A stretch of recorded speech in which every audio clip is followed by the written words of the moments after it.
Hello everybody, this is JR. Today I just received my new M2 Mac Mini. It's a base model, but I expect it's a huge performance boost from my previous 2013 MacBook Pro. So here is the box, and it's well, this way, Mac Mini. So I ordered 2 days ago and it received very quickly.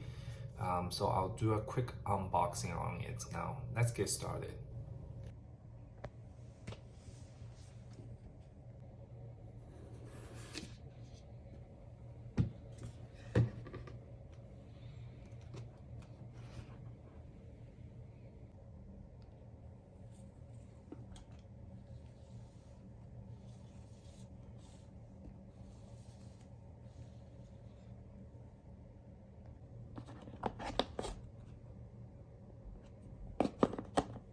Alright, hope you enjoyed this quick video of the unboxing, and I'll now go to set it up and I'll do more testing on it.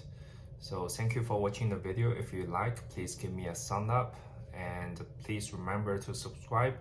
Any question or comments, give me the feedback down below. I'll see you in the next video.